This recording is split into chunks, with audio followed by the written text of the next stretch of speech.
Alright guys, so I chose to do my presentation on addictive personalities mainly because it does strike a chord with me as an individual. I did go through some form of addiction when I was in high school. It wasn't anything particularly I'm proud of, but we all got a pass and that's what it is.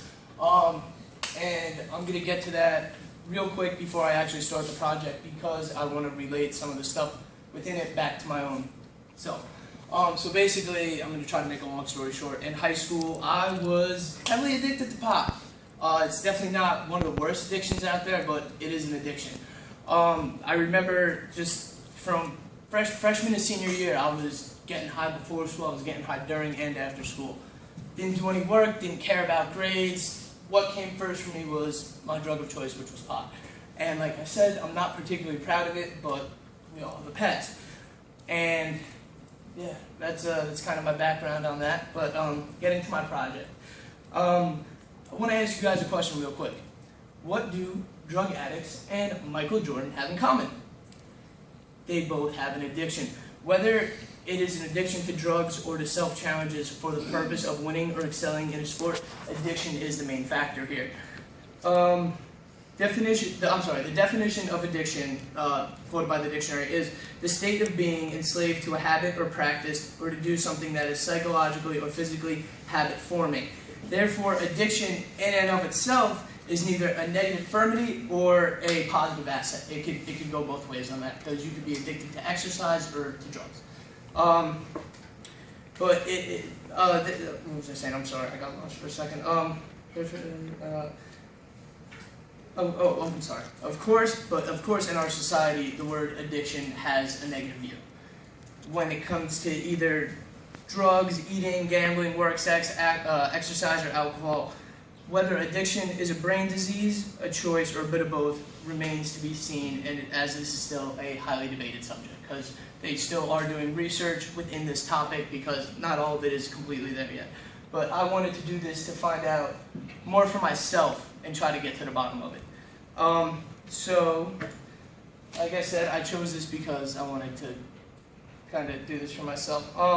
So, parts of this topic that I will be covering are what is addiction, how it's formed, causes, treatments, etc. Okay, so let's see, next button. There we go. What is an addictive personality? We got genetic factors, physical factors, psychological factors, and socioeconomic factors. I'm going to start off with the genetic part of it. So when people hear of an addictive personality, a lot of the times they think that it can correspond to their genes in their blood. That is true, and it is not true at the same time, because scientists have proven that there isn't one single gene that can be completely related to the whole addictive side of things. But they more or less look for a certain trait of genes that can be passed on. It's not just one, it can be a few of them. And I have a chart for that, which I will show in a minute.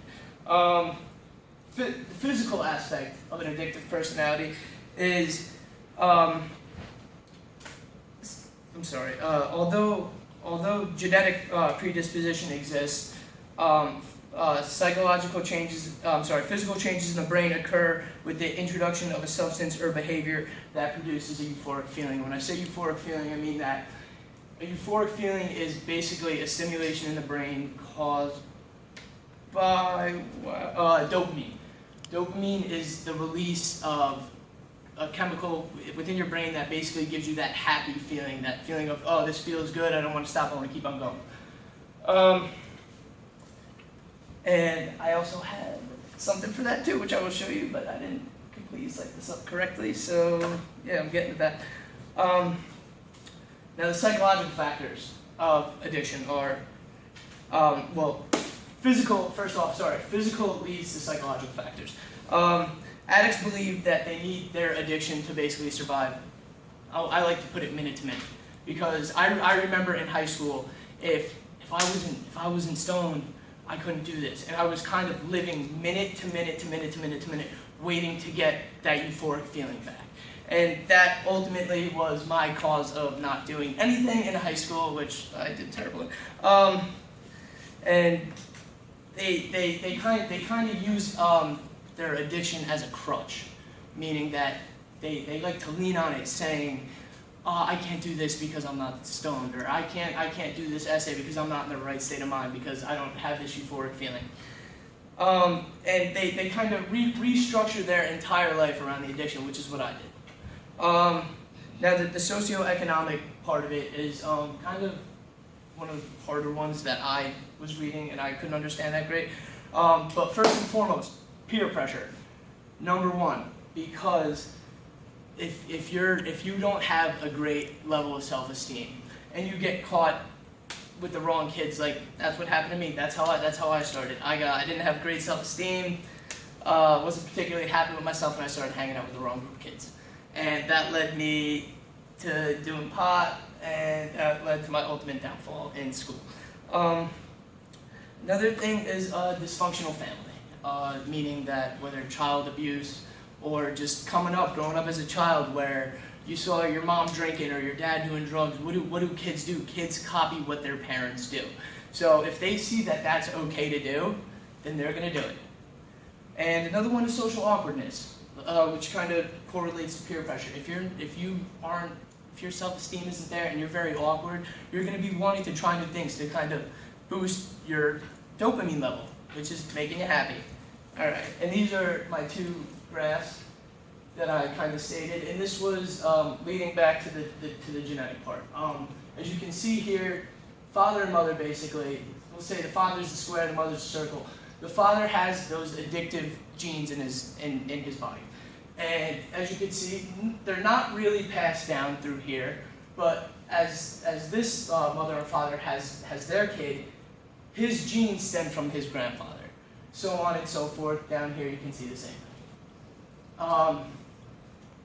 And for the dopamine receptors, I decided to get a visual because it's kind of hard to understand.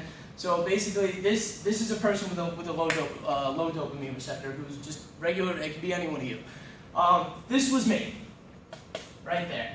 I always had that feeling where I'm not particularly happy right now. I want to feel better.